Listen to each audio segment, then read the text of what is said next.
बिस्मिल्लाहिर्रहमानिर्रहीम। सिर्फ 3 जगह झूठ जायज़ है। रसूलुल्लाह सल्लल्लाहु अलैहि वसल्लम ने फरमाया, झूठ उम्मुल खबाइस यानी बुराइयों की जड़, चूँकि इससे मुआशरे में बेशुमार बुराइयां जन्म लेती हैं।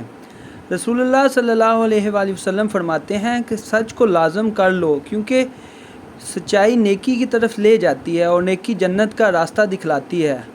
आदमी बराबर सच बोलता रहता है और सच बोलने की कोशिश करता रहता है, यहाँ तक भी अल्लाह के नज़दीक सदीक लिख दिया जाता है। झूठ से बचो, चूँकि झूठ फजूर की तरफ ले जाता है। फजूर जहन्नम का रास्ता दिखाता है। आदमी झूठ बोलता रहता है, झूठ बोलने की कोशिश करता रहता है, यहाँ तक कि इसे अल्लाह के नज़दीक अज़ाब लिख दिया जाता है। एक फरमान नबी सल्लल्लाहु अलैहि वसल्लम है कि जो शख्स झूठ बोलना छोड़ दे तो मैं इसके लिए एक मकान का ज़ामिन हूँ, जो इसके लिए जन्नत के किनारे पर बनाया जाएगा। जिससे झगड़ा करना छोड़ दिया और हक़ पर है, यानी हक़ पर होने के बावजूद झगड़ा नहीं करता, इसके लिए जन्नत की वसत में मकान बना दिया जाएगा। और जिसने अपने अखलाक अच्छे किए और इसके लिए जन्नत के आला दर्जे में मकान बनाया जाएगा। अरशाद नबी है सल्लल्लाहु अलैहि वसल्लम है, जब बंदा झूठ बोलता है तो इसके बदबू से एक फ़रिश्ता एक मैल दूर हो जाता है।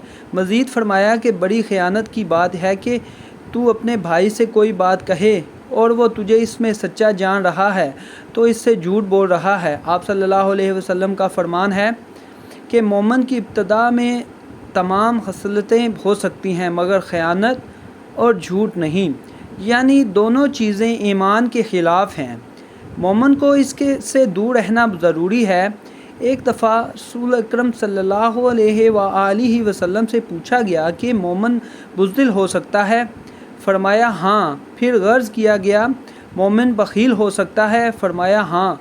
फिर पूछा गया, मोमिन कज़्ज़ाब हो सकता है? फरमाया नहीं, लेकिन इसके लिए बावजूद 3 जगह ऐसी हैं जहाँ पर झूठ बोलना जायज़ है और वहाँ बोला भी जा सकता है। आदमी अपनी बीवी से बात करे ताकि इसकी राज़ी एक कर ले, अपनी बीवी को खुश कर सके, यानी मियाँ बीवी में से हर एक के लिए ये जायज़ है कि वो एक दूसरे की खुश करने के लिए एक ऐसी बात कह दे, मसलन दोनों में से कोई दूसरे से कह दे कि मैं तुमसे बेइंतहा मोहब्बत करता हूँ, तो ये जायज़ है, ख्वाह इसके दिल में मोहब्बत ना भी हो। जंग में झूठ बोलना ताकि दुश्मन को पसपा किया जा सके और इस्लामी लश्कर को किसी बड़े नुकसान से बचाया जा सके, ये झूठ बोल लेना कोई बड़ी बात नहीं। जंग के दौरान अपने मुकाबल को धोखा देना जायज़ है। इस तरह जब ज़ालम करना चाहता है, इस जुल्म से बचने के लिए झूठ बोलना जायज़ है। लोगों के दरमियान सुलह कराने के लिए झूठ बोलना जायज़ ही नहीं है, बल्कि ज़रूरी है ताकि वो 2 मुसलमानों भाइयों के दिल में नफ़रत को मोहब्बत में बदला जा सके। 2 लोगों के दरमियान सुलह कराने के लिए अगर आप झूठ बोलते हैं कि इसके सामने ये कह दें कि वो तुम्हें अच्छा जानता है, तुम्हारी तारीफ़ करता है था, इसने तुम्हें इस्लाम कहा भेजा, और दूसरे के पास भी इसी किस्म की बातें करी ताकि वो दोनों में अदावत ख़त्म हो